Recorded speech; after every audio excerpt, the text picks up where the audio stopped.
Hi, everyone. It's Norman Koshnick here yet again.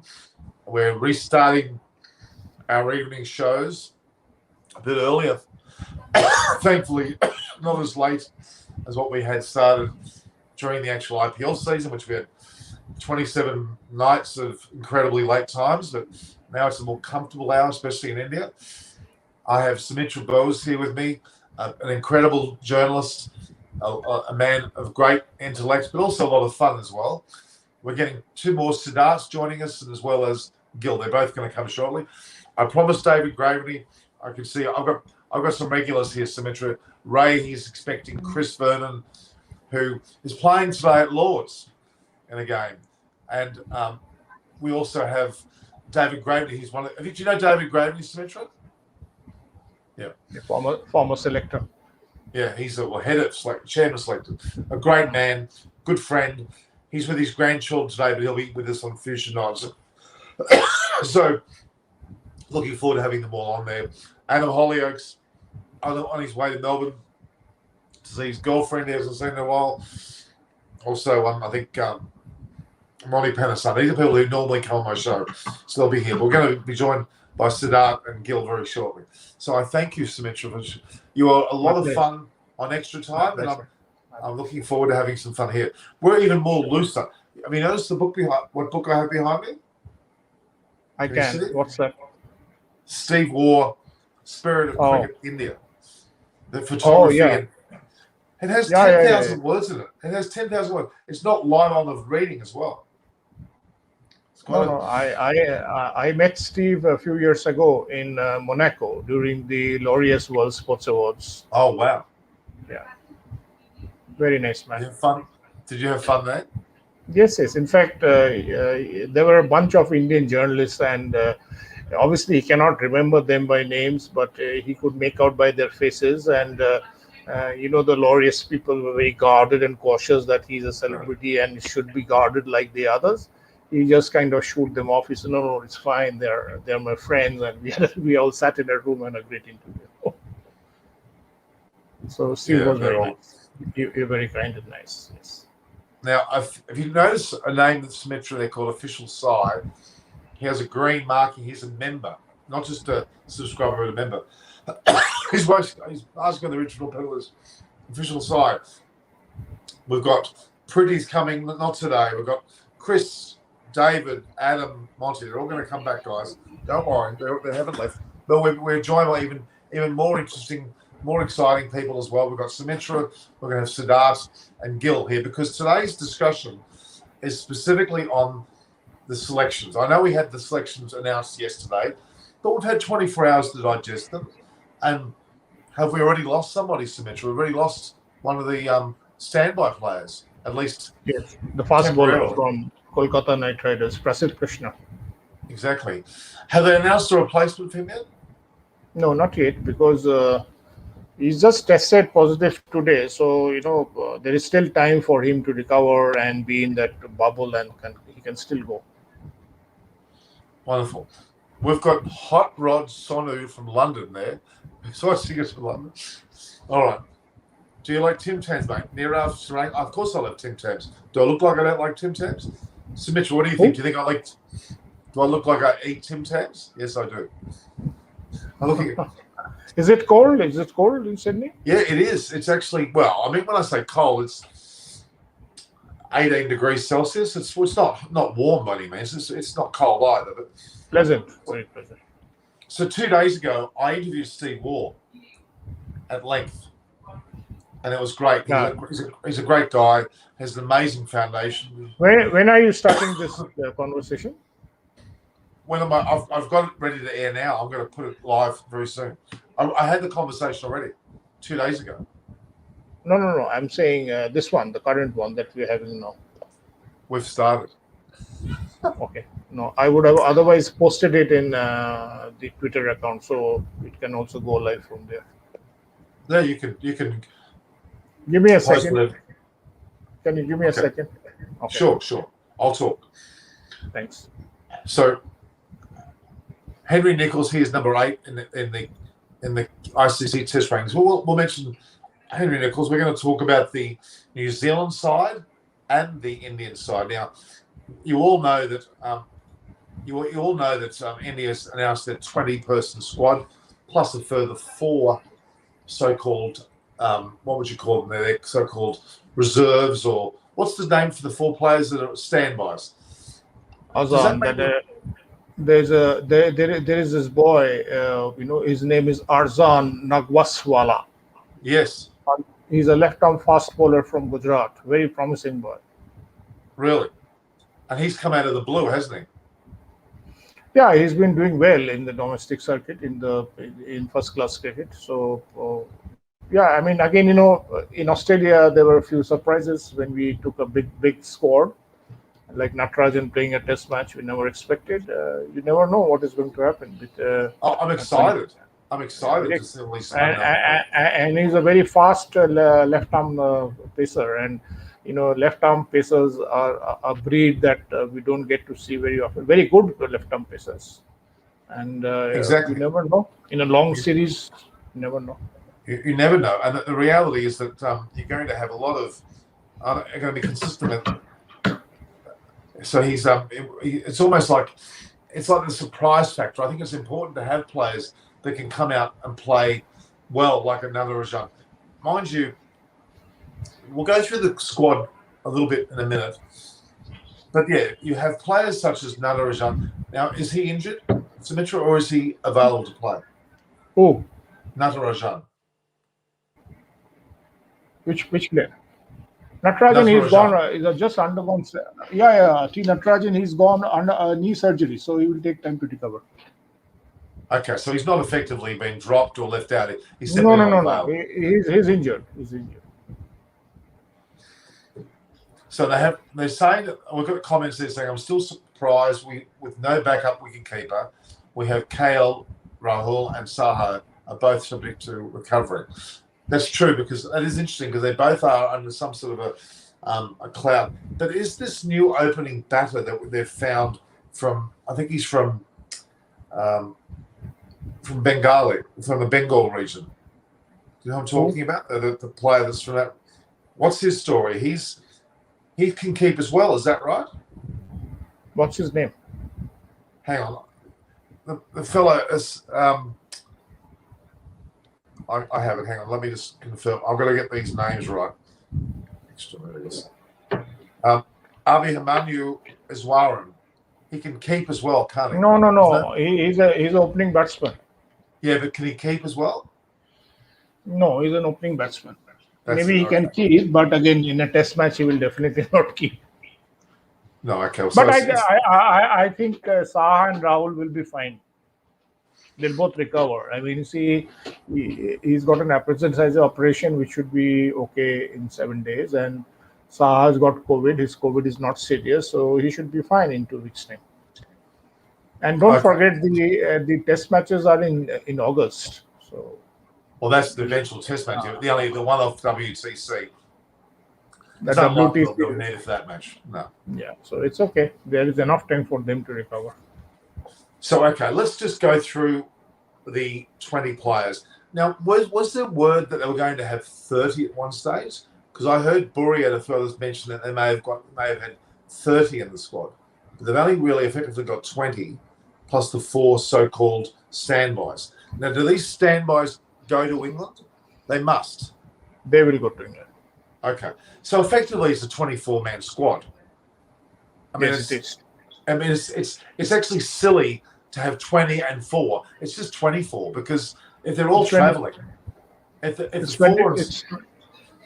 4 are standby back in Australia, back in India, different story, but they're not. So no, they will take 24 for the simple reason. The logic is very simple, because in case if there is this COVID is flares up more and travel is completely knocked out, and people are falling sick, and then you have enough backup. That was the whole idea. When they took the big squad to Australia as well. But why don't they take 30? Why don't they go even extra cautious and take 30 players? Why are you restricted to a number? Because under the circumstances with the COVID, wouldn't it be better to have more players in case they need them? Yeah, probably because ideally they could have taken 30. I don't think BCCI have enough money to take that extra cost, which they can do very easily. And the good thing is, yeah, I mean, why 30? Why not 25? Why not 26? You can keep asking these questions, but I think the 24-member team they have picked because they want to play those practice matches between two teams. They will make two teams and play practice matches, and that was the whole Right. idea. In fact, initially they thought they were in the Indian A team will also be there, and then they will play practice matches there with the Indian A team because there is a huge gap between WTC and the first test. True. So that is the biggest advantage of this team is that they will get enough time to acclimatize to English conditions, which did not happen in the last tour. Did Pujara go and play any county matches? Yes, I think Hanuma Vihari is also playing in England now. Exactly, which is a benefit to both those players for sure. So let's just look at the squad for a moment. I mean, we have an obvious lineup of openers, probably Rohit Sharma with Gill, I would imagine.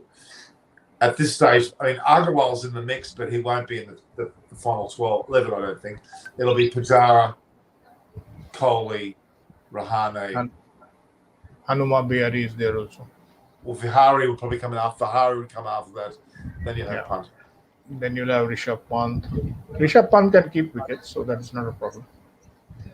Hello, Gill. You almost forgot. What were you sleeping?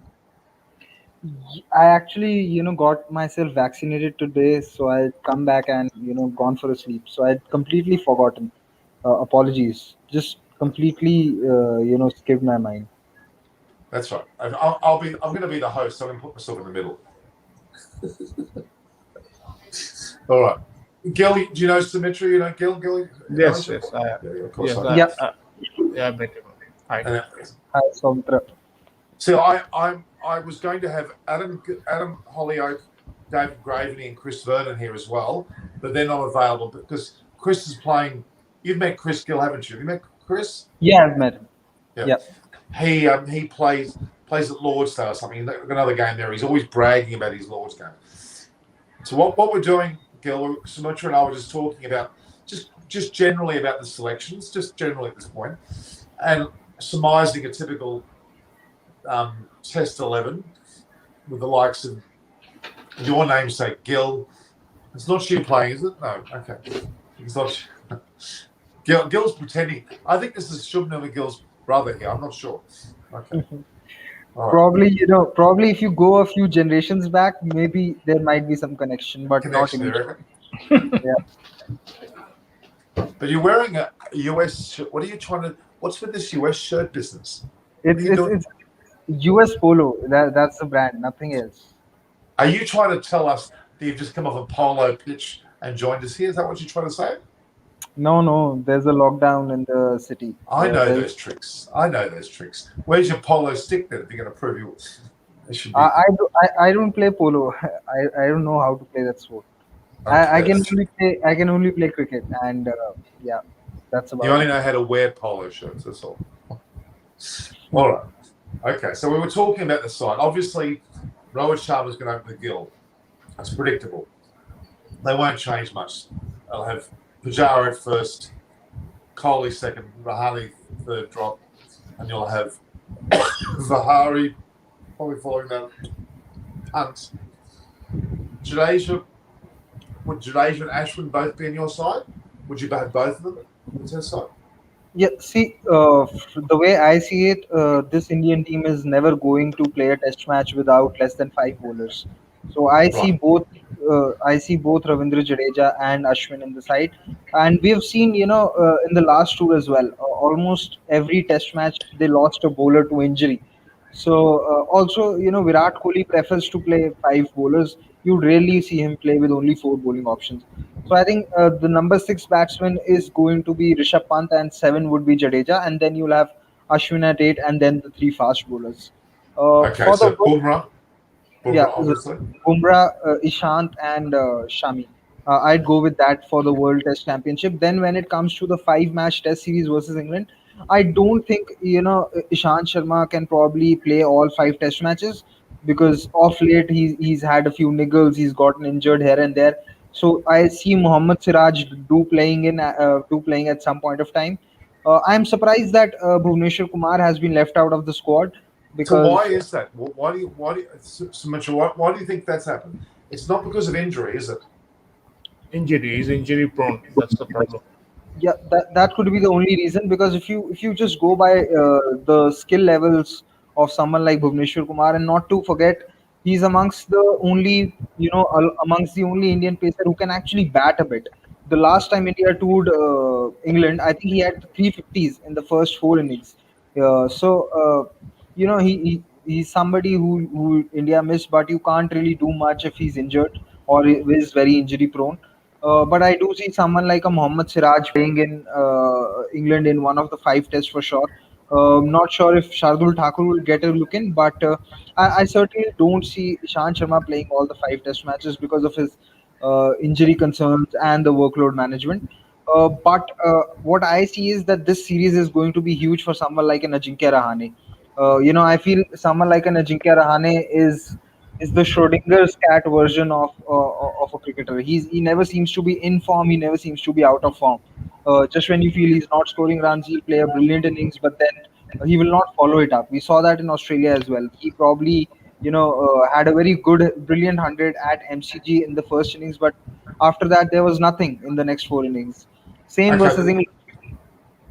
I was just going to say that's you're answering too many questions here, Gil. You're answering all our questions for us. We're going to have nothing left.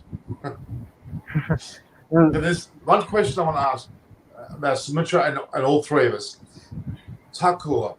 Now, he didn't have a great IPL season, but I think his pace off the ball could be pretty relevant in England as well. Some of the best medium pace seamers do very well in England. It's not always just pace. So he could be a surprise selection, maybe over a Shami. I'm not sure on occasion. There could be. Yes, I would go with Shardul Thakur ahead of Shami because Shami is not in form. If you look at his IPL form, he was quite struggling, and Shardul can bat as well. Shardul can bat as well, and he's a good fielder, and that will give some extra depth to the batting. Today, if you see international sides, they can bat till number 10 also, or sometimes number 11. Exactly. That point was a very good point brought up by Hot Rod Sonu London.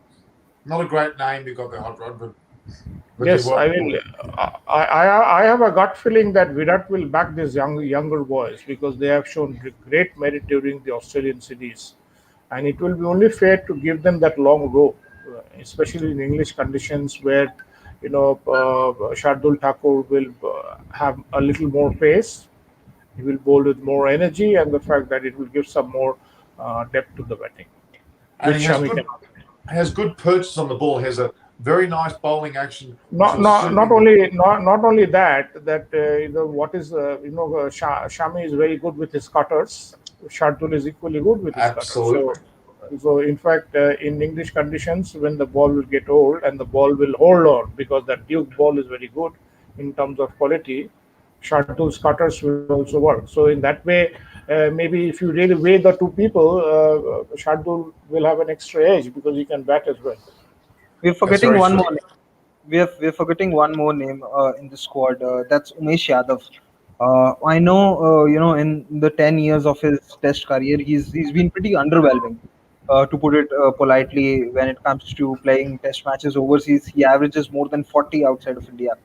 But I genuinely think that this series can be a make or break for two players in this Indian side. One is definitely Umesh Yadav in terms of where does he stand when it comes to touring Indian side, and the other is going to be Ajinkya Rahane for sure because he's been given that benefit of the doubt of being the senior player, of being that gifted player who's bailed out the team on occasions, but he needs to be a lot more consistent than what he is. Someone who's the vice captain and has played more than 70 odd Test matches, you genuinely want more out of him. The last time India toured Australia and England, his average was not more than 35 in any of the two series.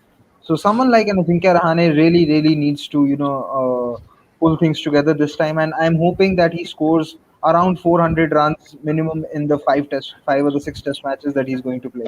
Because if he comes good, then it allows Indian batting to breathe a little easy. There would be slightly less pressure on someone like a Pujara, on someone like a Virat Kohli, if Ajinkya Rahane is in good form and is able to chip in consistently, rather than that one innings out of 10 which he does in every season.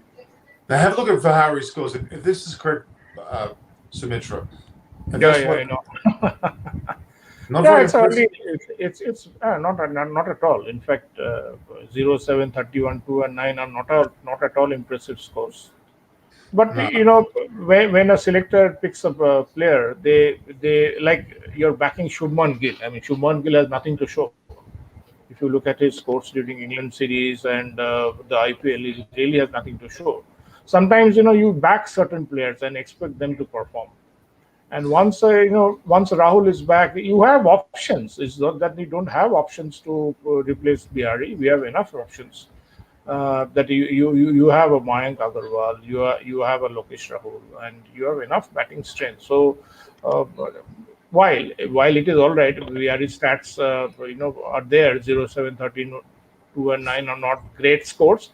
But again, when a selection committee is picking a team, it does not mean they have picked the 11 players. Don't forget that. They have picked only 24 players or 20 players.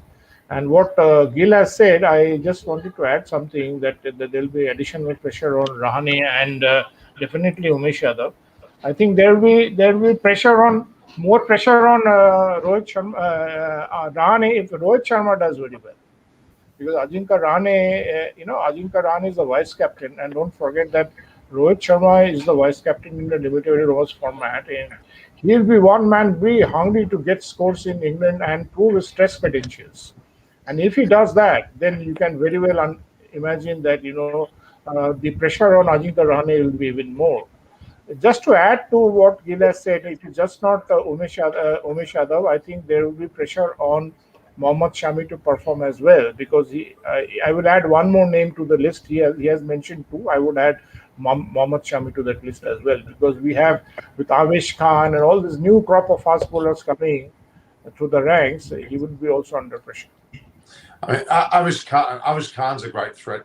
And look, and interesting, out of their so-called standby players, 3 are bowlers. Interesting. I thought that was even that boy Prasidh Krishna, he's got pace and movement, and in English conditions, he can be very dangerous. Yeah. Yes, Gil. So, one thing that I'd like to add is that, I know Hanuma Vihari's scores don't reflect well as of now, on him, because he's really not done well in county cricket. But I still feel that experience of playing county cricket and playing with the Duke's ball is still going to help him when he plays for Oh, India, for sure. because he would have definitely known what has not worked for him. He may not have known that what has worked for him, but he will still have an edge over other Indian batsmen who would be straight away playing that game, who wouldn't even know what to do. So he definitely knows that what hasn't worked for him. And I think India last time made a mistake where they dropped Pujara on the basis of his county scores and played both Lokesh Rahul and Shikhar Dhawan, and ended up losing the first test by a very narrow margin of 30 runs. And even though Cheteshwar Pujara wouldn't have been in form, but he wouldn't have given away his wicket cheaply, as how we saw in the third and the fourth test, when he played a brilliant innings in Southampton and scored that 120 odd, which actually gave India the lead in the fourth test. Unfortunately, it wasn't enough. But I really don't think that the fans and the management should be reading too much into the lack of runs from Hanuma Vihari in the county circuit, because it is still a very relevant experience as opposed to having no experience at all. Very, very good points. I mean, okay. We talked about, we seem to be pretty settled on the 11 players, but I wanted to focus on some of the players that didn't make it. Obviously, Hardik Pandya, the issue around his bowling, and even for that matter, maybe his batting somewhat as well. And Prithvi Shaw, what a kick in the teeth. He's not even the standby player. They have another opening batsman from Bengali who's come into his place. Prithvi Shaw's pecking order position has dropped significantly, despite having a reasonable domestic season and a pretty good IPL. What's your thoughts on those two players, in particular Prithvi Shaw, but also the way that we're looking at Hardik Pandya? Symmetric. Hardik Pandya, I have no sympathies for him for the simple reason he does not qualify to be in this team. Frankly, because even when we were discussing IPL in just last week or a few days ago, you see there was always a question mark on his performance. Of course, because there are certain matches which Mumbai Indians won because that fascinating knock that Kiran Pollard played. Yes, I mean Hardik Pandya came and blasted a couple of sixes, but again that does not make him qualify him to be in the test up. And where will you play him? And where will you play him? Because the all-rounder slots are completely full and booked. And Absolutely. there is enough backup in the test team. I mean, Hardik does not have a chance to be in the test squad purely because one is that he's not bowling anymore. So you cannot afford to be in this Indian team with just one skill. That is not possible. So Absolutely. definitely, so Hardik, though, I would not even say that he's being missed, not at all. But yes, I feel bad for Prithvi Shaw, who really worked hard after he came back from Australia. He got in touch with Praveen Amre, the former Indian batsman. He's a classic batting coach.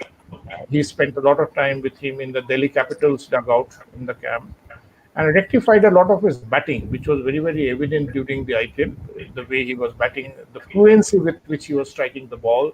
And he's got 400s in the domestic cricket. So I would have included him. That's my thoughts. Even if it was the 25th player, I would have included him. Yeah, I mean, maybe, to be in the squad would have given him a lot of self-confidence, a lot of pride that he's come back. And especially when the selectors have picked Gill, who does not have much to show. So, sometimes the younger players, if it was Rahane and if it was dropped, I could have imagined. But you're actually breaking a very young player's heart, which is not good. Yeah. Okay. Just before you start, Gil, I just want to answer this question, which I think is a reasonable one, about we haven't had a fast bowling all-rounder since the days of Capital Dev. What's your thoughts on that? No, we have had. we have had the fast bowling all-rounder after Kapil Dev, yes, but we have had fast bowling all-rounders. I mean, the Shardul Thakur, Bhuvaneshwar Kumar, they can all bat, they can all bowl, and they've got wickets. Shardul Thakur and Irfan Pathan also.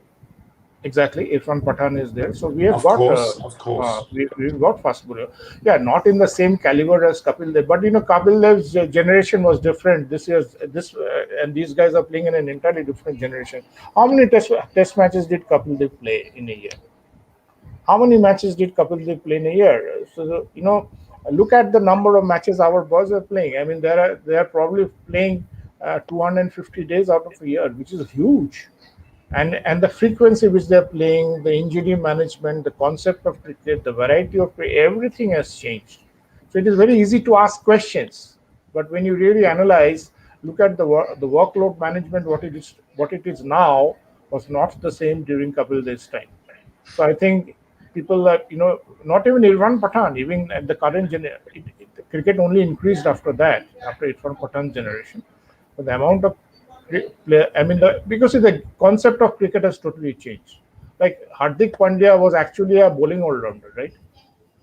Now you see he doesn't bowl. That's largely because of his injury. So injury management has become a very key issue because the amount of load of cricket that they are playing. So it is not, Kapil Dev was an entirely different generation. These players are in entirely different. Now we have spin bowling all-rounders more. Like you have a boy like Washington Sundar. He can actually open the innings for you. He can open the batting for India also. But obviously that is not going to happen. You have specialist bowlers. But the point is those are all generations have generations and they are players. So I think we should not compare that why we don't have another Kapil Dev. But what we have is sufficiently good. I mean, Jack Cullis was very special, wasn't he, in terms of what his record showed. He was more of a batting all-rounder than a bowling all-rounder, though, I must say. My favorite cricketer. Yeah? And this now, you guys have to get used to this. Music Harmony is very famous on my channel. He's been on since day one. He provides a lot of commentary. That's not his real name, as you imagine. It's Anshuman Kumar. I don't know why he's going back to Music Harmony, but anyway. What about Shardul? He is technically better than Hardik. for sure. But the bowling wise, certainly. And look, the way that Shardul, Washington Sundar, they batted in Australia, that was incredibly important. Their innings, in both innings, quite frankly, they were tremendously important to that game, and they don't get enough credit for that match. And a lot of young people in Australia, on all the talk, you know, you may have seen my street talk. Every second kid remembers Washington Sundar, not because of his name, but because of what he did. He was an underdog. He was useful. He was young. With Shardul Thakur, that particular batting partnership. You remember that one in the Gabba test? That was. I don't think you realise how significant that was. It left a big mark in Australia. They were against all odds. Yes, Sumitra. When any batsman, you know, especially batting in the lower middle order or the lower order, the tail of 8, 9, 10, when they can get behind the line of a delivery from Mitchell Starc, Josh Hazlewood, and Nathan Lyon, and when they can move their left feet and they know where their right feet is, and they can drive through cover, it cannot be fluke. No. It can never be fluke. You have to practice in the nets. To play an out drive, you need to practice in the nets. Because they were playing quality test cricket against a very quality attack. The way their backlifts are, the way they move their left feet and the right feet, the way you go to get behind the line of a Mitchell Starc's ball that is angling across you, it cannot be fluke. That means they have spent hours and hours at the nets, knowing what they're doing. That is why today you have those guys who swing the ball in the nets, and that is why they have worked a lot in the nets, and that is what is getting to show. So somebody has asked, is Shardul better than Hardik? Yes, if you take two compositions, batting and bowling, definitely no. Why not? I'll tell you something. When I was in Australia, I watched those matches. The presence of Ravi Shastri at training and even Virat Kohli was enormous, because I was very privileged, especially at Drummoyne Oval, which is an oval where you get very, very, very close to the nets. You can hear and see everything, SCG as well. The amount of encouragement that was coming out of Ravi Shastri's thoughts and even Virat Kohli was enormous. In particular, the lesser players, the Washington Sundars, even Natarajan, Thakur, it was even before they played, you could see it. Tuagi was also getting a lot of encouragement. Siraj, enormous amount of encouragement. It was. I thought they were exceptionally handled, and they were given every encouragement. They were made feel as if they're going to play any match, and that's the key to having support players. They must be in a mindset that they're going to play the next match, even if they're not. They have to be in the mindset they're going to play, and that's half the battle. Would you agree, Gil? The battle is the mental torture of playing in Australia and not playing games. You have to feel and prepare like you're about to play, and hence you're going to be ready for most matches. And again, Washington's sharp. They looked like they've been playing Test cricket for years, didn't they? They were tremendous. And I think India's worked that out, that they must keep those guys with that mindset playing for a lot longer. See, someone like a Shardul has been playing first-class cricket, I think, for now 6, 7 years. He's probably played 70 odd first-class games, so has that experience and played a lot. And what helped him also is that his home ground in the domestic circuit is the Wankhede Stadium, where the ball usually bounces a lot, and it is one of those pitches which you can get as close as to a Gabba in terms of bounce. So that obviously helped Shardul. One thing that you asked previously, and I want to weigh on it, is that were selectors right to not include Prithvi and Particle? See, what I've always felt is that with the likes of Prithvi Shaw and Devdutt Particle, they have too much talent that they're not going to struggle in the Indian domestic circuit. They'll, even despite their limitations in their technique, lack of feet movement, they're still very good players who have a lot of time to be able to do well in the domestic circuit. And even though Prithvi Shaw has worked on his technique, where he's shuffling across and ensuring that he's not leaving that gap between bat and pad, I still feel he's susceptible to the ball coming in and getting out LBW when his head falls over. So I think probably selectors have taken the right call. They want him to improve on his white ball game and not expose him to the likes of Anderson, Broad, Jofra, Wood, Oli Stone straight away in English conditions. They probably want him to play a lot more of A cricket under Rahul Dravid and sort of become a more robust test batsman, if you may want to call it. So from that point of view, I feel they've taken the right call. Also, we need to understand that the likes of Prithvi Shaw and Devdutt Padikkal have a lot of age also and time in their hands. They're only 20, 21-year olds. So there shouldn't be any reason to rush them into the squad when you have alternatives available.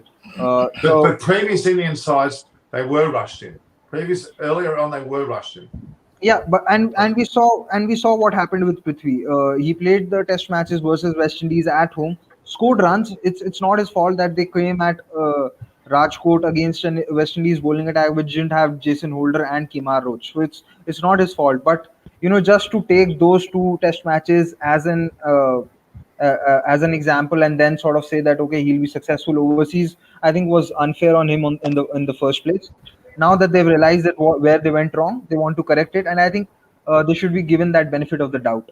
Also, when it comes to the opening wars, I feel somewhere down the line the management should realize that Shubman Gill is more of a middle order batsman than an opener, because if you look at his stroke Do play, you really think so? Do you really think so? yes, yes, because what I've observed from his stroke play is he's a little flashy for someone for an opener. He's a little flashy outside the off stump for someone who wants to open in test matches for the long term. If you look at good successful opening test match batsmen, they are very very conservative outside their off stump. While Shubman Gill is someone who likes to play his shots, he's very good with the cut and the pull, enjoys bounce. So I think it may not be the worst idea if the management considers that they open with a Hanuma Vihari and then slot in someone like a Shubman Gill in the middle order so that he can make use of the ball getting old. And Hanuma Vihari also bats in the top three for his state side in the domestic cricket competition, and with his experience of playing the county cricket, I think he'd be better suited to deal with the moving ball as opposed to someone like a Shubman Gill who's anyway very flashy outside the off stump. So are you saying a swap of Gill and basically Bahari in the batting order? Is that what you're saying? If it doesn't happen in this series, I think it will happen eventually. So you're not saying to drop Gill, you're just saying to reposition him. Is that what you're saying? Yes, exactly. All right. Because what then happens is that the team is stuck with three or four players who like to occupy this crease but not score a lot of runs. This happened in Sydney. The team got stuck with Ajinkya Rahane looking to occupy the crease, Cheteshwar Pujara looking to occupy the crease, and then Hanuma Vihari looking to occupy the crease. So there were periods of no wickets being lost, but runs were also being scored either, and hence there was no change in the pressure or the momentum. Australia never felt under pressure because runs were also not being scored. So you need a couple of stroke makers as well in the middle order.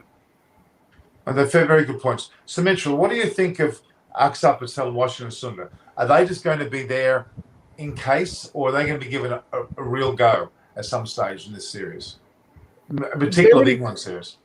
See, when you have Ashwin, obviously he's the veteran of spinner, so he will definitely be the first choice. Especially that's what I feel, because Ashwin can also bat, and that he can bat, he has proven it, right? And English conditions will be testing, but there will be not as treacherous as a wicket like Chennai, which you saw during the England series. So Ashwin will always like to bat, and always like to prove his credentials on overseas tours, and he will definitely be the first choice. But yes, I mean Akshar, given the kind of wickets he took in Indian conditions against England, but he will not get the same success in England. That is not possible, because if he's definitely a left-arm spinner. But if you look back at the wickets he got during the series against England, most of the ball didn't turn. They were all straight balls, So those things will not happen. England will not make the same mistakes in their own backyard, and of course the wickets will not spin as much. But yes, but the point is this: if you ask whether Akshar and Washington Sundar will get a chance to play, that will depend on how the first two test matches go. But what I'm getting at is that, and I understand the reliance on Jadeja and Ashwin. Great bowling pair, they bowl well together in tandem. They do a great job. But I do think they've got to have an eye on the future as well, and they should try to blood. Well, they've been fortunate to blood them already in India and in Park Australia. Yes, they should continue to do that when the opportunity arises. And I think that's where Shastri comes into play. He's quite bold with his ultimate team involvement, and he was one of the strongest advocates of putting those blokes in, wasn't he? I have a lot of time for Ravi Shastri, I really do. I think he's an important cog here. We always talk about Kohli and his captaincy, which has been great. We shouldn't forget Shastri's role in this. And he's, I would argue he's the best at the moment. I would argue he is the best coach of a senior cricket team in the world. That's my opinion. I won't say a coach. He's a better man manager. Exactly. And, he's a great man manager because now you can't coach anybody, right? Because you know. Well, the term is still coach, yeah. But anyway. Yeah, I mean a head coach, because the head coaches are better man managers. I mean, the definition of a man manager, I think, was eloquently clear during the IPL. With what we have discussed this many times when we were talking about Sunrisers Hyderabad. You saw what has happened. But anyway, we will not talk about IPL here. But I'm saying that Ravi is a great. I can mention one thing. David Warner's wife was sitting next to me in the coffee shop after I blasted David Warner in my earlier bulletin, and she knows me, and she looked decidedly unhappy. And then I met, would you believe, Candace's brother, who's a surf lifesaver everybody lives in Coogee. Oh my God. No, anyway, I think I always feel bad for him. He's after all a Sunrisers icon. So whatever they did with him is but it's all right. I mean, these things happen in sport. Yeah. And the best thing is David Warner took it very sportingly. If you've seen what he did, I think in the next match he was running errands, he was taking drinks to the ground, which is great, which is, I think, fantastic. That was very commendable, actually, what he did. Very commendable. Yes, I mean, he never showed in his face that he was upset. I mean, he was more relaxed. He was more relaxed after the match than when he was playing, actually. And maybe he knew that, maybe he knew the virus is going to stop IPL, so probably he was happy. So that way, but anyway, jokes apart, coming back to, but yes, as Gil said, that, players like Prithvi Shaw and Devdutt Padikkal have age on their side, and they can play for a longer period. So does Washington Sundar and Akshar Patel. They have a lot of talent. They have age on their side. But I think initially the team management will back the senior players and see how the result goes. I mean, maybe you will see them in action. That is why you have a 5-test series. In a 5-test series, many things can happen. But initially, Indians will go with their time-tested people. Can I have a look at now? What I'm most excited about out of the squad are the 4 standbys. All new to the squad in the true sense of the word. It's exciting, isn't it? Really is. You must agree, guys. To bring 4 new players in the standbys is a huge stamp of approval on the way they're blooding people. I'm super impressed. I don't know much about Iswara, but Debash has assured me that he's pushing doors down over in Bengali region. Krishna, we've seen in the IPL. Avish Khan was revelation. He looks sensational, I thought. And I don't know, Azan Nagwaswala, he is clearly someone you're saying from the Punjab region. I really like the way that bowlers are coming from the Punjab region. There's a lot of height, a lot of strength about their play. It's a great breeding ground for bowlers, isn't it? Fast bowlers in particular. Is that a fair comment? No, Nagwaswala is not from Punjab. He's from Gujarat. He's from Gujarat. He's from Gujarat. Where's he from? Yes. There's one from Bengali. Who's from Punjab? Shubman Gill is from Punjab, but in this squad, yes.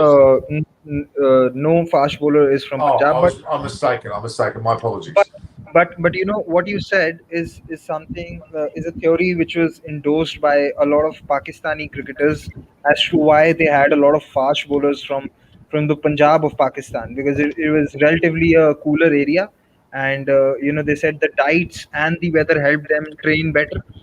Which is why you had fast bowlers from that region, because people, are actually, it's also in their genes that they're slightly stronger than people who are from the other parts of the country. But that Kapil Dev also comes from that region only, Punjab, Haryana. But of late, we haven't really had any fast bowler come out of that region. Navdeep Sani has been a good prospect, and I found it disappointing that he was dropped, because if you see, he was effectively dropped after just one Test match, and that was his debut.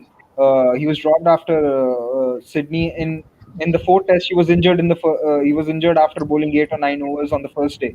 So I felt that the selectors were a little harsh in dropping him. Probably could have kept him in the squad.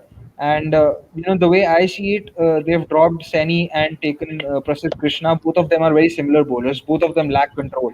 And if you look at someone like a Prasidh Krishna, he's not played a lot of first class cricket. Also, he's just played 9 first class games. So it's something which I am not very happy about. Not that I'm against blooding in youngsters, but I just feel that the treatment to someone like a Navdeep Sani has been slightly unfair, because you really don't drop someone just on the basis of one Test match, and then the person you are bringing in has also not played a lot of first class cricket. Nine first class games aren't enough, I think, for someone to get into the India side straight away. Probably the India A side, which should have been a better call, but let's hope that now he's been selected, he gets that exposure, improves. I'm very happy for someone like an Abhishek Iswaran to get that call, because he was supposed to get that call when Rohit Sharma was made the opener. He had a bumper Ranji Trophy season along with Priyank Panchal in 2018, 2019, but Rohit Sharma was preferred because of what he had done in the World Cup. So it's the call has probably come a little late for Abhimanyu Easwaran, but I'm happy that it's still come. It sort of keeps him motivated to keep putting in those performances. As far as I know, I think Soumitra would be able to tell this better, but he's been a very consistent performer for Bengal in the domestic circuit. I think I'll leave this to Soumitra now, because he know about the Bengal Ranji team better than me. Now, guys, we've got Munchie online, and Munchie's English. He's a die-hard English fan, so we're going to be careful. He might throw some predictions well against it. We might be very tempting to say England's going to whitewash us. So watch out for Munchie. He's a regular. He's a great guy. He's related to Chris Vernon. Not related. Good friends with Chris Vernon. Music Harmony is another regular. Says Saini hasn't been the same bowler since his injury. I'd agree with that. Absolutely agree with that. See, injuries are a part of your life. I mean, a sports person's life. That is why I think the only bowler I'm going to miss in England is Bhuvaneshwar Kumar. His ability to move the ball is better than anybody else in this Indian team. But it is the injury that has actually done him in. So even in the IPL, he did not play all the matches. He was injured, right? But the point is, how do you risk an injured player? The point is this, this is, like same thing applies for Navdeep Sani as well.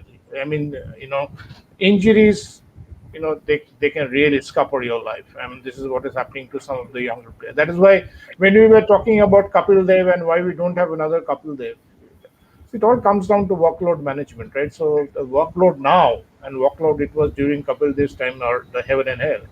So our cricketers who are playing, they get a lot of money, that's all right. But the point is that they play a lot of cricket. After all, it is a human body. I mean, it is a human body. That is why the NCA has come under so much of scanner.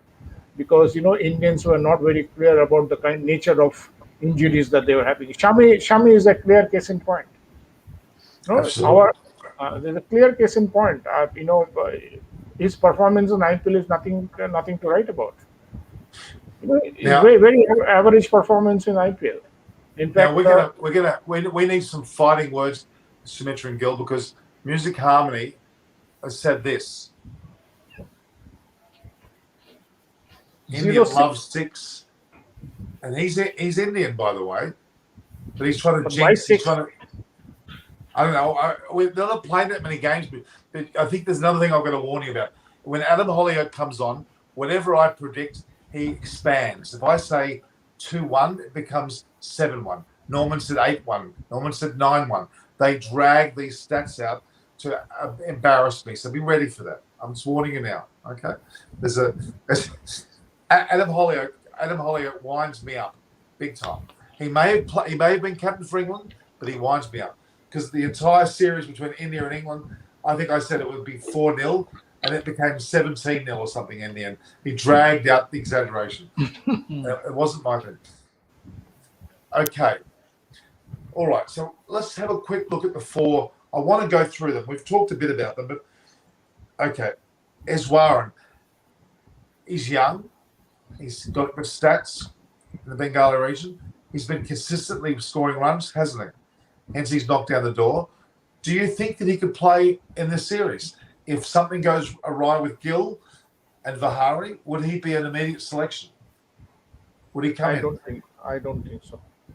I don't outside Unless chance. Yeah. unless it's a repeat of the Australian tour where people just kept getting injured every Yeah. hour, forget every day. I don't see that happening. Okay.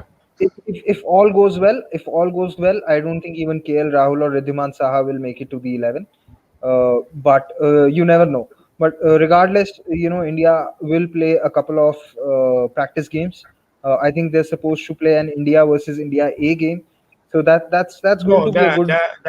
that will not happen. The Indian A team is not going to England because No, of they've been stopped going, haven't they? They have been stopped going, haven't they? Okay. Because they should already Okay, be there. The India A team should already be there, But- correct? If they were to go.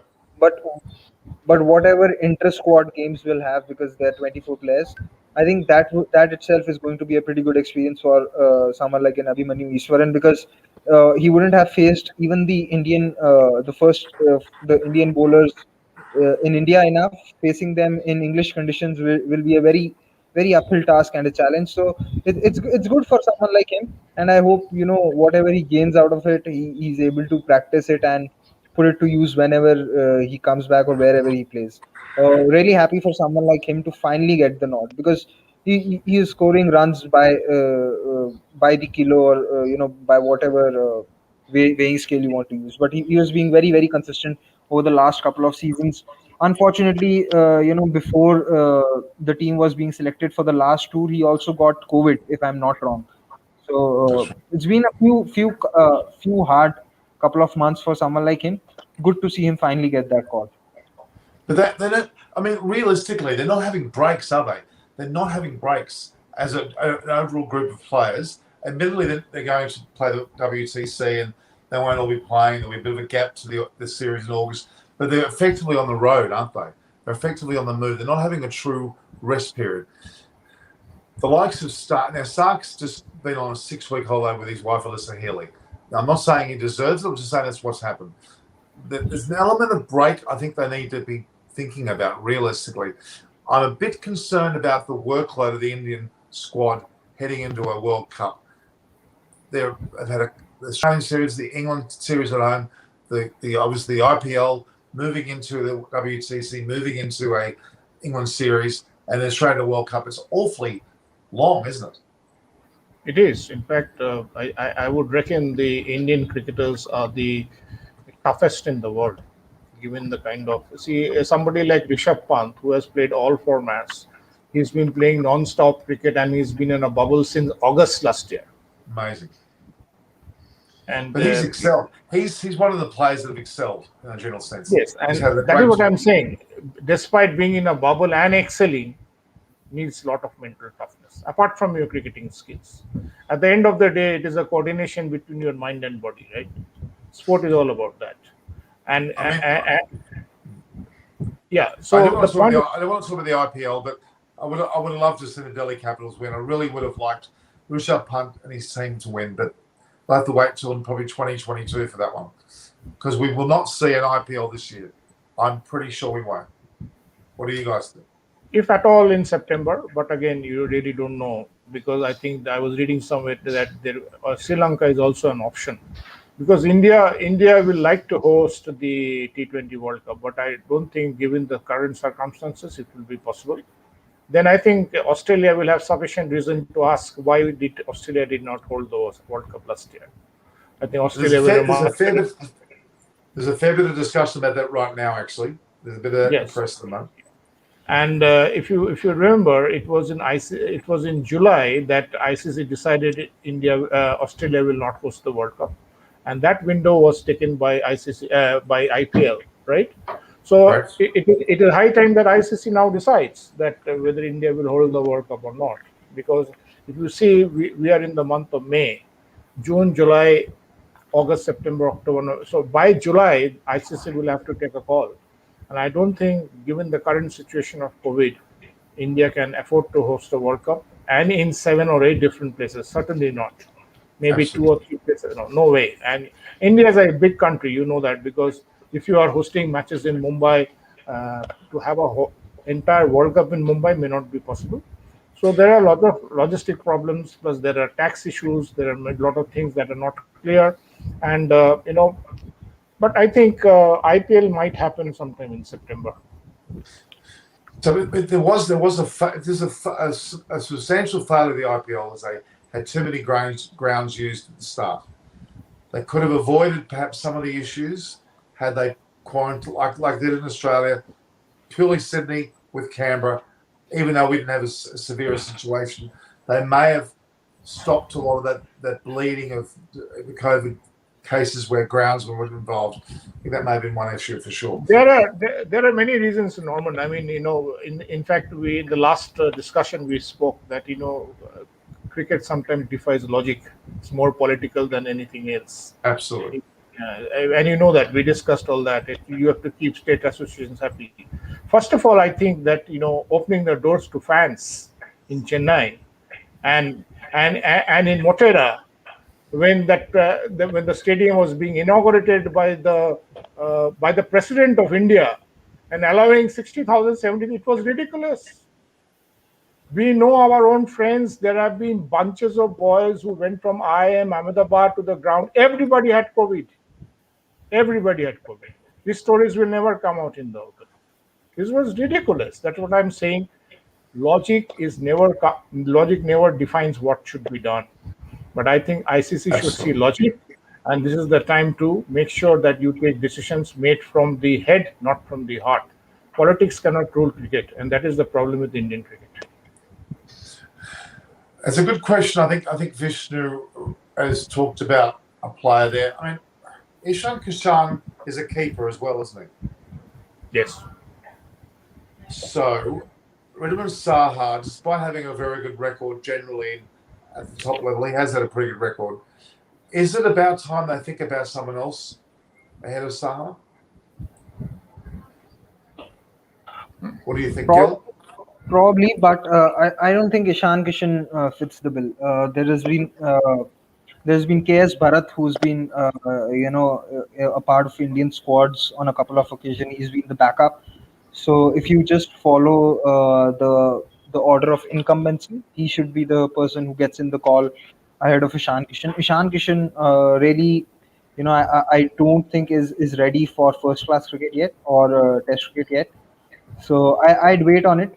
I know he's an exciting prospect. I know he's done well, but I wouldn't really put him in Test cricket straight away.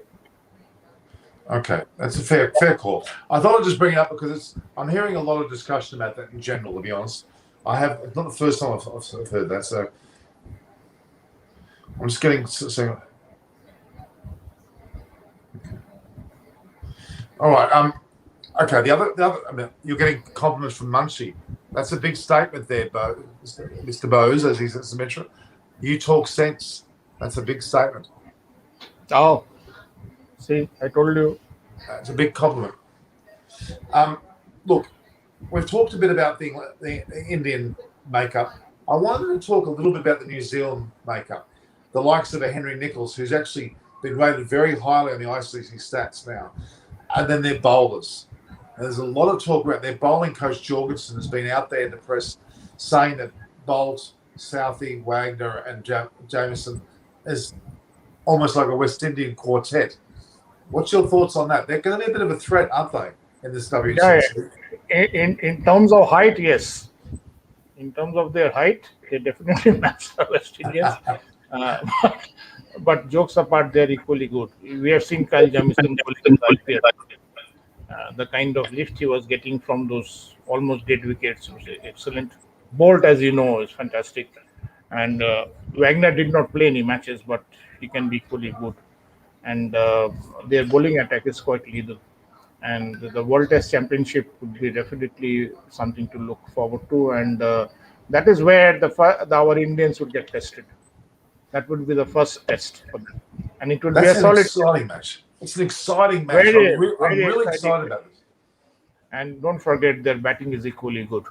Somebody like Kane Williamson, Henry Nichols, they are extremely good, and that will be I think, given the form of the international teams in the last 1 year or so, this is the right matchup. Australia, New Zealand versus India, because Absolutely. absolutely there is no Absolutely. doubt about it, and it is only fair that these two teams are playing in the finals.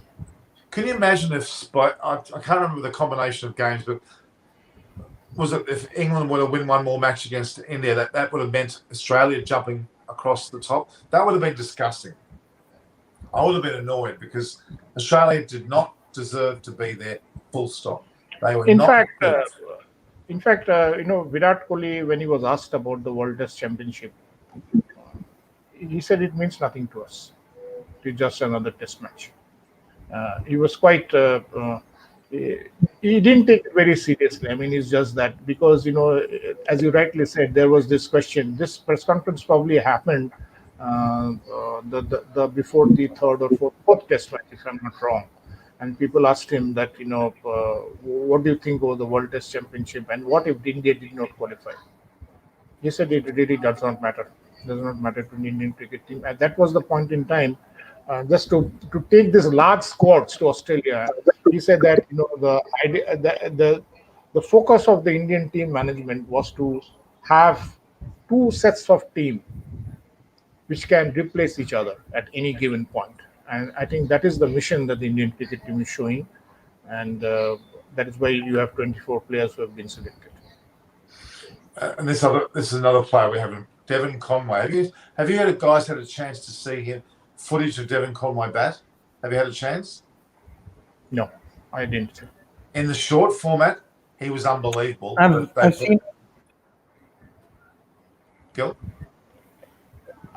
Seen him play the T20s, and the a few clips of him in the New Zealand T20 league, being quite good in those bursts of limited overs cricket.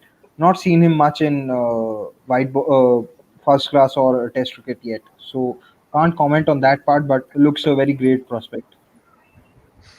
Yeah, it's what I'm hearing is going to be even better at the Test format, which is quite a statement.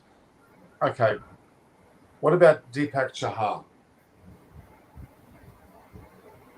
More of a short form of the game player rather than the long. Deepak Chahar, they are all Shardul Thakur, Deepak Chahar, Navdeep Sani. They are all in the same club. I mean, somebody will make it, somebody will not.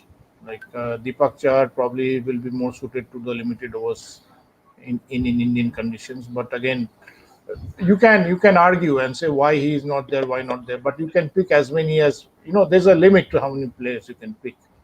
So that is why sometimes the selector's job is a very thankless job, and there is always criticism why he is not there, why is not X player is not there, why Y player is not there.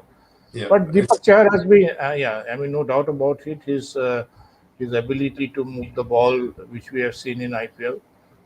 But in England, it is a Test series, so probably, and that is the reason why he did not make the cut. And bowlers like Siraj, who are probably a little bit closer to Virat's heart, they made it, and Deepak did not.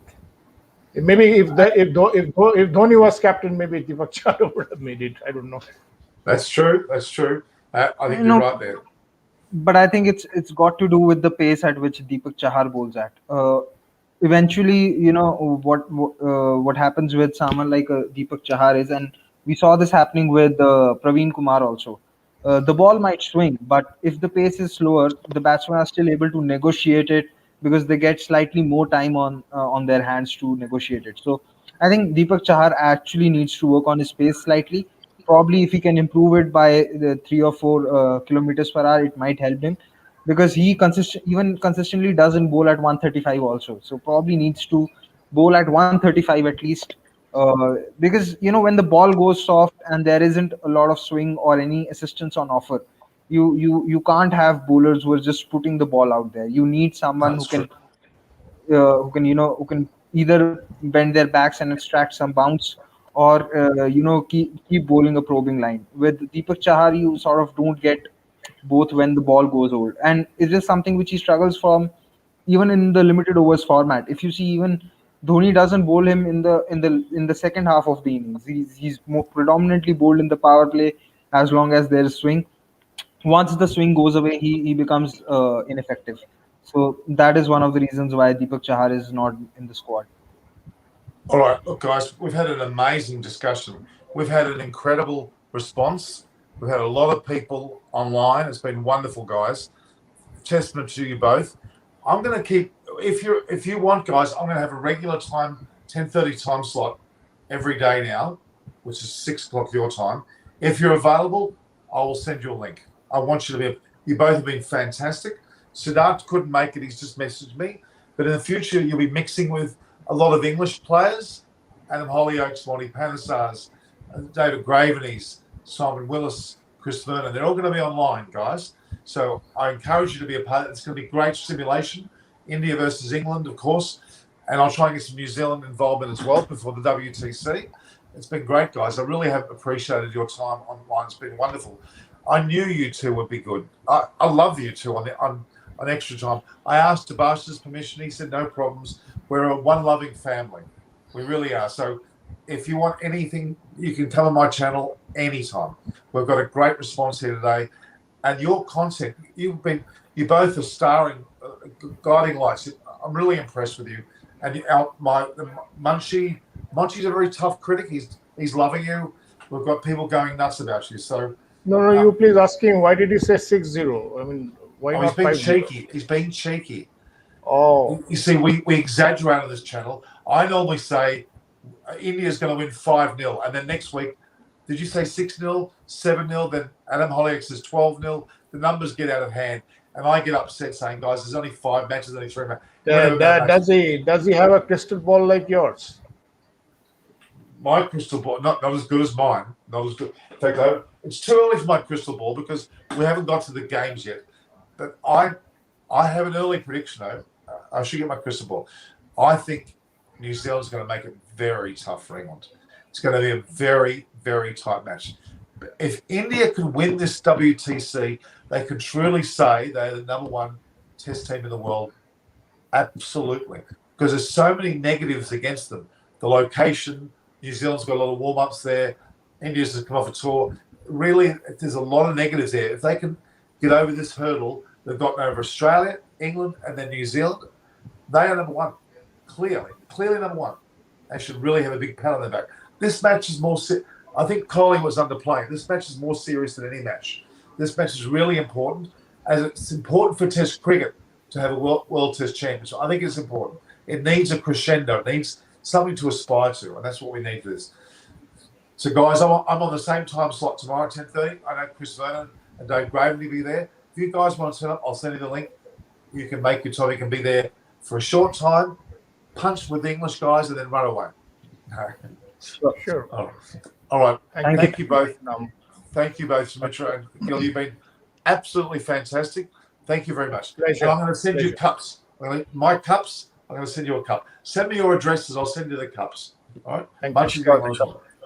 Thank you. Right. Take care. All right, ciao, ciao. Thank you. Bye. Ciao, Bye. ciao. Bye. Ciao, ciao. You just need to sign off, guys.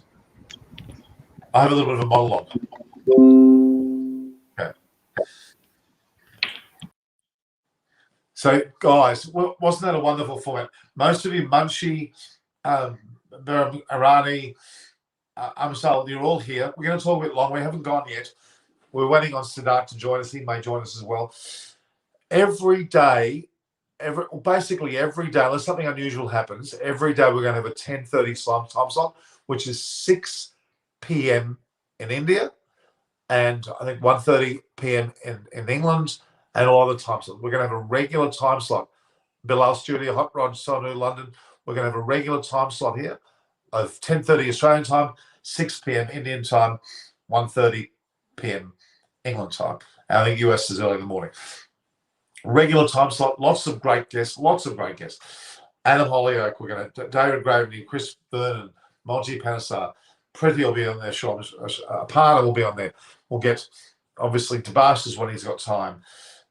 These men, Siddharth, who's not here. Siddharth's not here. Oh my God, he's fantastic. Sumitra is, by the way, a senior Indian journalist of the highest order, and Gil's also of the highest order. We've got some great people. Some people from the Bharat Army, which is a famous Indian troop, and I'm very impressed with them all. We're going to continue to have these blokes playing as long as you want. I wanted to just talk a bit more, though. I didn't want to finish up so quickly. Now that I've got you here. India versus New Zealand in the World Test Championship will be June 18th. Now, today's, I think, May 9th or something. What's today's date? Today's date is May 8th. We'll build up. We'll go through some certain discussions. We'll hopefully show some highlights.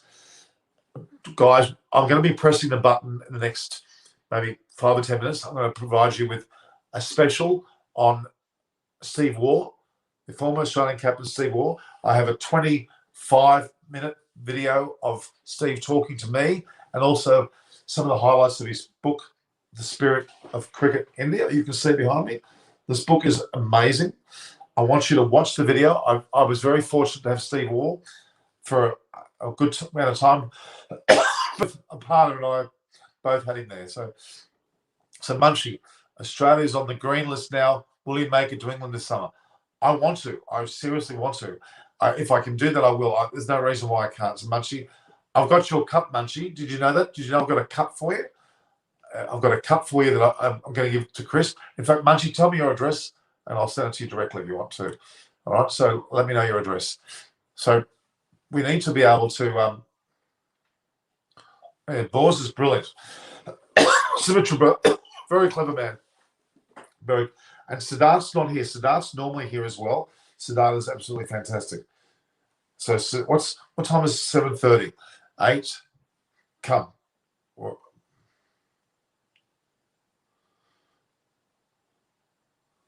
So we're going to be another few minutes. I'm going to talk. I wanted to be able to bring to your attention also in Australia. I want you guys to comment now as to what you think about this ban that Australia has given to India. India's coming to Australia.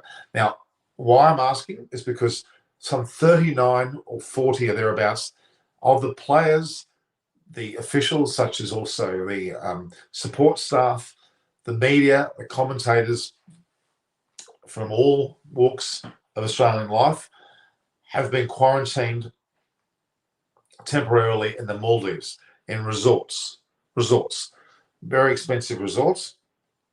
And Michael Slater came out saying that our Prime Minister, Scott Morrison, has blood on his hands. Now, let's be honest, there's complete garbage. The Australian players that were there knew full well when the Australian players went to the IPL a month or so ago, they knew they were going straight into a COVID-19 hotspot. Nothing bad about India at all, but they knew they were going in there. They knew they were taking the chances. They knew they were going to be exposed to it. They knew that even if they were in a bubble, there would be restrictions and there would be potentially bigger problems, namely bans of travel. The green would go to a red, whatever it would be in terms of category. Why would 39 Australian cricketers and support staff and the like and media expect to go straight and waltz straight back into Australia? Well, they're going to.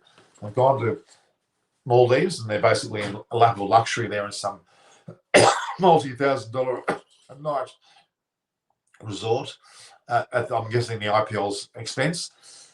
And then they're going to be waltzed back into Australia, again, with another further 2 weeks quarantine. But how dare they think that they should be given that privilege over 9,000 expats, which are Australians, they're Indian Australians, whomever they are, that are living in India, to come back. 9,000. Why would 39 people be prioritised over 9,000? Why weren't they given the same rights as everyone else and to be given the chance to stay there and then come back with the same group of people on chartered flights? Why were they given the privilege to go to Maldives when they were in no other danger? Why were they then prioritised over normal Australians? Is that right or is that not? I want some comments. I want you to make comments on that one. Do you think that's right or not right? Okay. Abhishek Maul has also said any risk bidder for England Tour. What's your take on this? a bit of a mistake. You should always have a spin on the side. Would that have been Kuldeep Yadav? Maybe not. I don't know who would have necessarily fit that bill. There's probably a few players out there, but yeah, that's a mistake. I would argue there was certainly a mistake about that indeed, and I don't know why that's the case. I still I think the guys on the panel, both Sumitra and Gill and Siddharth will probably agree with me. Shouldn't they have had a bigger allotment of players? Shouldn't they have had, around 30 players go and covered all positions? Because when they get over there and they're in the midst of battle and they need another player, they can't quickly go snap the fingers and the planes takes the person there in 24 hours. That's going to be very difficult because of quarantines and all other issues. Shouldn't they be thinking ahead and getting a much, much larger group, even up to 30, and covering all bases and some? At least they can be kept together. The virus has a 10-day incubation period. Too dangerous to come straight back. Exactly. So why not bring more players there? I don't know why they wouldn't do that up front. That cricket guy, okay. We've got should Priyantha Soni says, should we have selected Kuldeep Yadav? I'm going to say they should have. The reality is that he has to, for disciplinary reasons, he's in a bit of trouble. I don't quite know what's gone wrong there, but there's something not right with his attitude, perhaps, not just his play. So we're not seeing the full story there, I'm afraid, guys. It's really quite difficult to say any more than that one. Ashwani talks. The Australian government is right. You cannot risk the whole country giving live leverage for 39. Exactly my point. Why are we giving 39 people any rights to come back in early?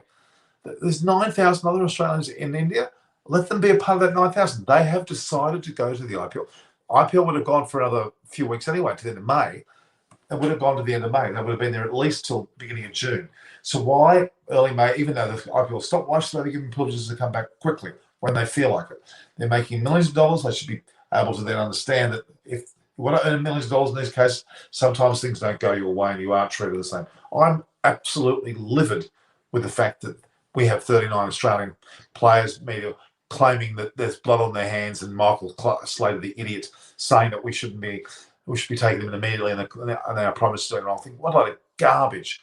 So why are you any different to the other 9,000 that are in India right now? What are they not going to get blood on their hands? Or is he not going to get blood on their hands? Not bringing them back. The reality is he's doing his best as he damn well can. I can assure you. If Scott Morrison could have more back tomorrow, he would. It's not that easy. It's a matter of getting available flights and the sheer weight of costs. Do you realise that some of these flights that normally are 1,000 cost 20,000? Who's footing that bill? It certainly isn't as easy as it sounds, and I think there's a lot of Scott Morrison, the leader of Australia, has done a very good job. I'm not necessarily a fan of his, but I know that he's done a good job. So I think that's very, very, very unfortunate that we're even considering that blood on their hands garbage. Michael Slater needs to pull his head in. Michael Slater needs to pull his head in. I have got no time for his attitude. It's wrong. And there's some other Australian media that are saying various things, fair enough. But Michael Slater is way out of the line. He just wants publicity. He just wants to be on television, having a bit of a duel with the likes of Scott Morrison. So it makes himself more important, that he's more saleable to Channel 9 or whomever he works for. It's a con job. Sorry, Michael Slater. You haven't fooled me, mate. Suffer. You're not suffering. You're in the Maldives for 2 weeks in a resort worth $1,000 a night, and you're going to come back to Australia comfortably and serve your bloody 14 days quarantine, and you're not going to get away with that. You better not go through New Zealand, mate, because you don't deserve to. I think it's disgraceful. You're getting paid a multi-sizable package, maybe not millions, I'm not sure, but you're getting paid a decent rap, I'm sure, by the IPL. And, mate, it's your problem, not ours, and certainly not our Prime Minister's. And I'm not going to take that crap that it's, the blood on the hands. That's sensationalising, I think. Absolute sensationalism at its best. Nobody in Australia believes you, Michael. It's like nobody's on your side. Nobody's defending you. Nobody's wanting you to be in a Prime Minister battle. Nobody thinks you're fantastic. You may have played for Australia. So what? So what? You're a commentator. It doesn't make you any better. It doesn't make me any better doing the show or anyone any better. We're the same as anyone. If I was in India now, although I wouldn't like the situation having to leave under circumstances and being held back, I wouldn't like it. But I know that I'd have no choice. And deservedly so, I should be the one to have that situation happen. So there you go. I'm not gonna allow myself to sit here and listen to that rubbish. We're gonna wait a few minutes. I'm gonna try to get Siddharth involved. Okay. How did New Zealand change their cricket system? How did they become so successful, Tim, after Brendan McCullum's legacy? Please explain us. As Aussie never created cricketers, is it true? Pound for pound, Aussie cricketers, pound for pound, New Zealand cricketers are worth their weight in gold. They got some of the best bowlers in the world. They got something great, very similar to English conditions. So they produce very good swing and fast bowlers. There's no doubt. And batsmen, they always seem to have 2 or 3 very good players.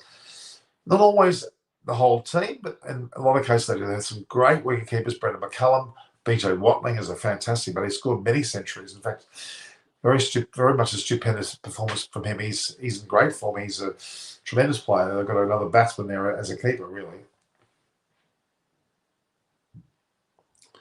Okay, Siddharth's telling me he's still stuck. You can look at my message. Siddharth is still stuck. I don't really want to finish.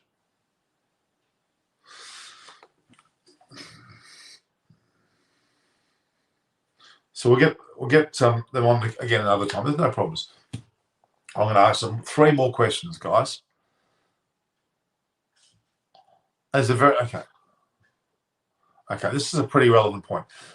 Is cricket in Australia losing interest?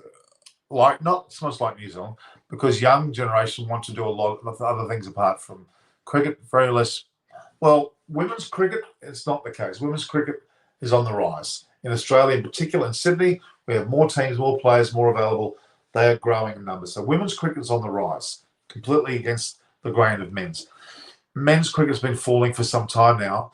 Certainly, it has been falling for some time. It certainly is a bit grim in certain parts of Australia, and we are suffering. But it's still particularly good. It's still not in the end of the world, but the level of quality play has dropped. The Sheffield Shield was a lot lesser this year, I would argue. New South Wales, normally the stronghold, normally the gauge of how good Australian cricket is, was not nearly at its best. I'm a bit fearful, like you are, actually, that we have it's a bit of a slump. But it's been on a slump on occasions before, and they've risen back. So I don't know. I don't think it's all that long term, to be honest. I think it's reasonably okay. Thank you. I think I am honest because I want to be honest. It really is important to be honest. I'm not going to take rubbish from people. And if Michael Slater tells us one more time that there's blood on our promises' hands, pull your head in. You idiot. You've just been paid a lot of money to go gallivanting around the IPL in India, and then you're in the Maldives for 2 weeks. What the hell are you complaining about? Oh, I want to be on national television with a promise. Yeah, to improve your bloody popularity ratings. I won't watch it. It'd be a waste of time. Why should we give you a privilege? Who are you, Michael? You played for Australia, so what? You're a commentator. You now no longer play for Australia. You don't pull any more weight more than anyone else. If Richie Beno would have seen you carrying on, he would have probably got quite angry with you. It was quite embarrassing the way that it goes. I've got no time for it. So I actually played. I think that's probably why the reason why Deepak Chahar's known there. Mohammad Shami, Mohammad Siraj took the time that he spent playing Test cricket in Australia by the scruff of its neck, then led the attack in the last Test match and won. Took 5 wickets in that last innings, led the attack, is not heralded for the being player of the match. It was given to Punt, but you could easily give it to Siraj, or for that matter, Washington or even Shardul. But they all deserved it. They played particularly well. Even Gill early on played well. There's been a lot of great players in that sort of magnificent effort. But yeah, Siraj his 5 wickets in that 4th innings said a lot about his ability. A great player, a great standing. I've got a lot of time for him. I don't think there's a problem at all with his ability. I'm very, very impressed. I think Mohammad Siraj will be a future leader of the bowling attack once Ishant Sharma's and the like retire. You'll see him leading attack for sure. For sure. Absolutely for sure. All right, last 2 questions. We'll go 1.5 hours exactly. I'll go, okay. So New Zealand changed that cricket by dropping wickets. Well, Maybe not. I don't think that's necessarily the reason why. You got, yes, New Zealand, yes, Sri Lankans are becoming bus drivers because they want to get visas to get in Australia. Do you think the future of Australian cricket lies on young Asian cricketers? Please explain to us. I think there's a great point there. I think that you will find a lot more players all come from subcontinent backgrounds to Australia. Jason Sanger's one. There's a number of other players that are around that are in that sort of subcontinent viewpoint. Why not? What's wrong with it? If they want to find places in Australia to live and they need to get a better life, come play with us and join our cricket team. Why not? In the women's side, Rebecca Van Dort and Nipuni Hunsaker are now here. They're living in Victoria. They're pressing for Victorian selection. Once they sort their visas out, they'll play for Victoria. And you never know. One day they might play for Australia. That's a women's cricket. I'm very, very proud of them. Yeah, Jason Sanger's here. Ashwani talks. He'll be a Gurinder Sandhu is another. And there's another Sanger as well. There's also Arjun Nair, great player. Usman Khawaja is another one.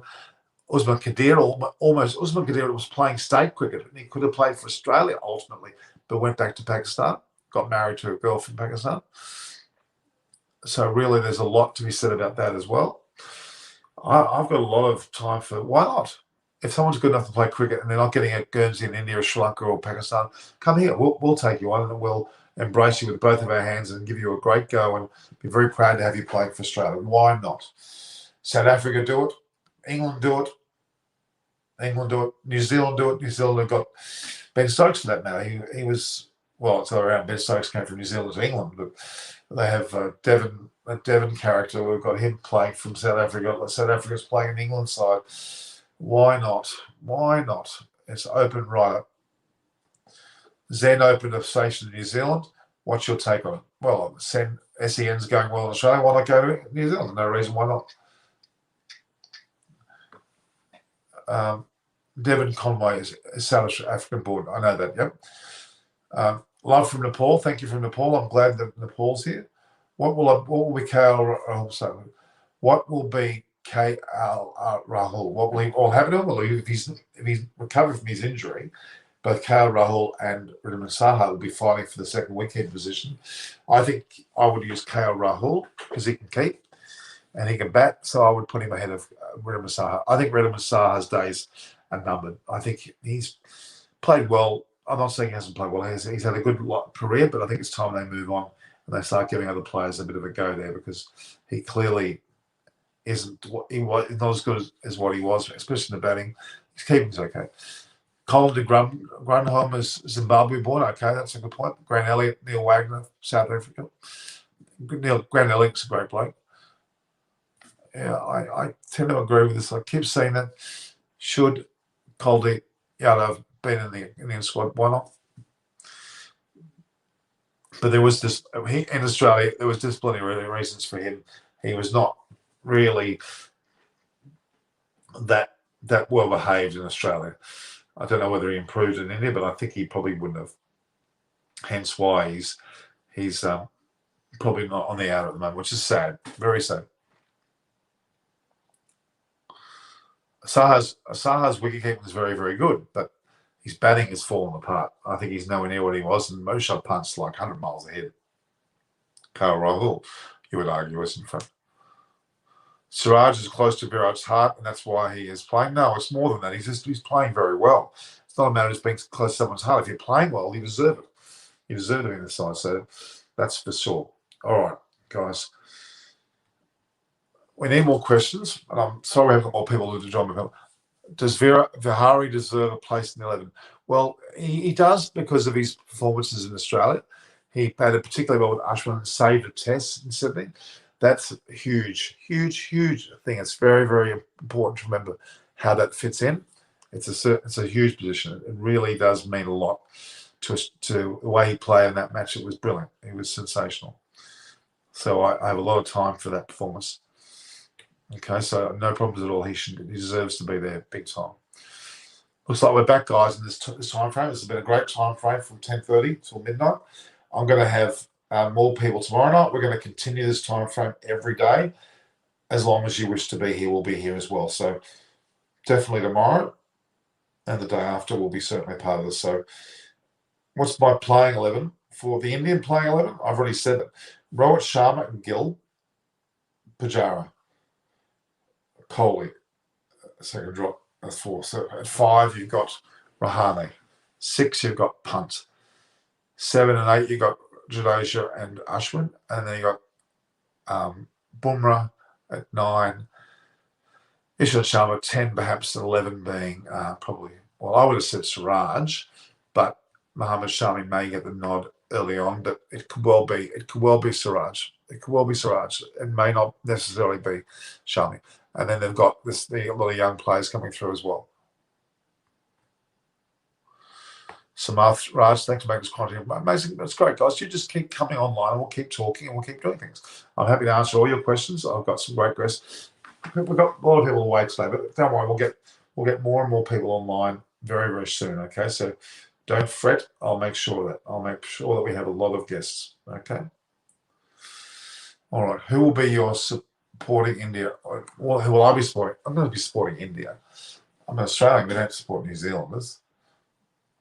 Why don't you take us live? That cricket guy, we could take you live, but not today. Maybe not today. We'll do it another day. All right. Oh, I don't know who you are. That cricket guy, you've got to tell me who you are. I've got to get more than just that cricket guy. I think BJ Watman.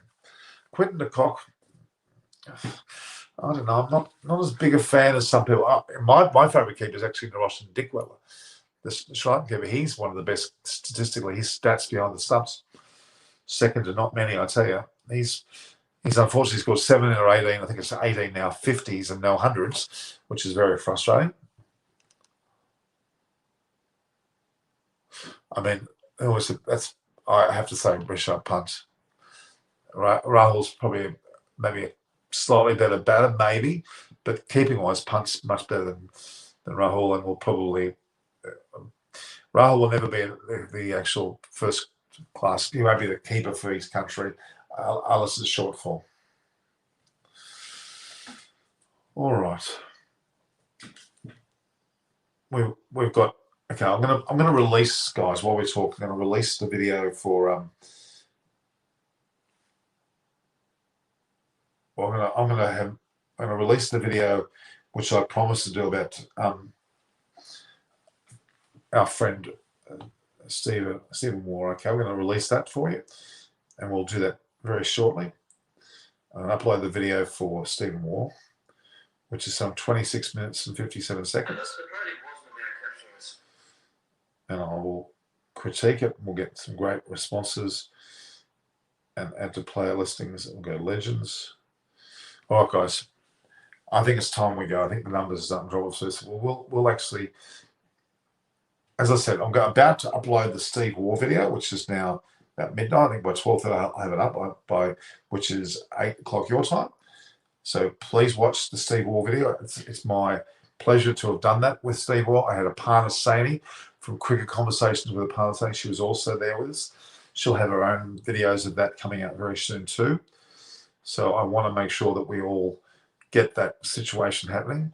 We're almost on 3. Okay, so what have you gone for sure? Well, I've gone for sure. I would have gone for sure, to be honest. I would have pretty sure seemed to me to be a better bet. So that cricket guy is I am Jatin Sapru. Well, then send me your details and we'll see what we can do to get you on.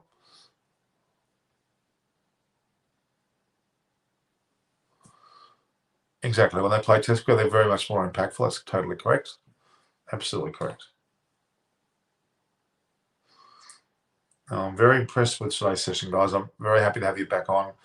We're going to continue this format for as long as possible. Back to my old time. So we had some very late sessions at 4:45 in the morning, which is 12:15. Went to 2 in the morning. It was way too late for you guys, I know, and I apologise for that. But we had to follow the IPL. The IPL format didn't allow me to do it any other way. So we'll give it a chance this way. Don't worry. All right, last 2 questions. I'm not Bilal Studio. I'm not going to mention your names because I don't know what you're saying in your language, and it doesn't look like it's been also put too much on. Ashwani, talks about. I want to take. Send me the email addresses, otherwise I can't. Go to my Twitter, Norm Koch, which you see. Where is it? Norm Koch. Go to my Twitter or it's the same as my Instagram, and message me through there with your email addresses. Okay, either Twitter or Instagram, and you message me through there, and you'll get through. All right, guys. It's time to go. I'm very much wanting to upload this video. So, guys, everybody who's watching now, you're going to go and look at my video about Steve Waugh and watch that next. All right, guys. All right, now. See you guys soon again. I've got one more question.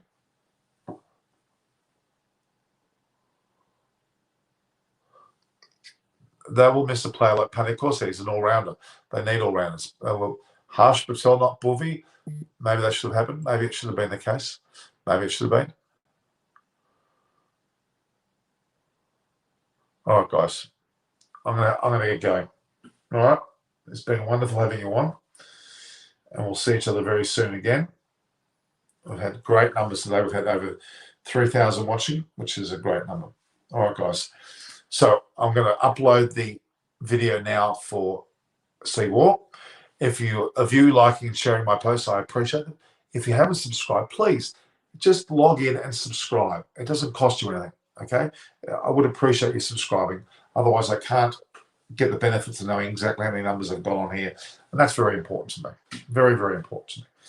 All right, guys. So please watch as soon as you can.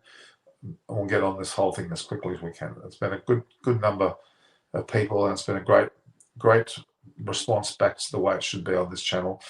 We missed you guys greatly, and I'm very happy to have you back on now. So great to see you back. Just tells me that we're loved. We're loved. I hope we're loved. Okay. All right.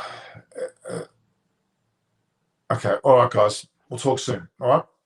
Steve Waugh video coming up next. Go watch it. Ciao, guys. All the best. This is Norman Kochnik from Eyes on Cricket. View, like, and share. Subscribe. Even become a member. All the best, guys. Ciao. Do you live on my laptop or phone? On my live? Do my live on the phone? Okay. Ciao, guys. Just making sure we've got everybody.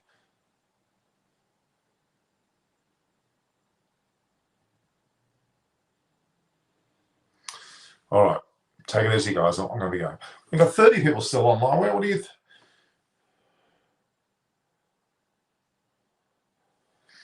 He does make his remarks to the board and he barks in this forum. He barks in all forums. He's an excellent man. If you don't know him, you're sadly mistaken. He's a brilliant man, and he's worth every weight in gold that he should get. Absolutely, he's worth everything that he's got there. Let's have a look at this live saying.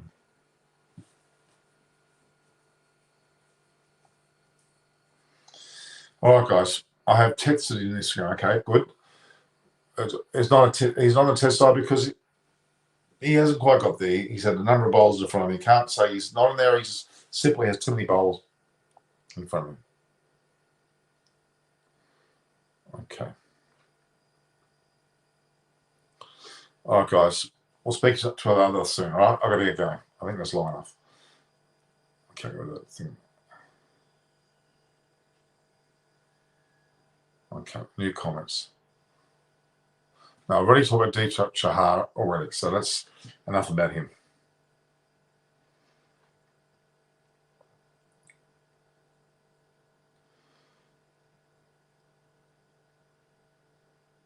All right, guys. We'll speak soon. All right, all the best. Talk to you soon.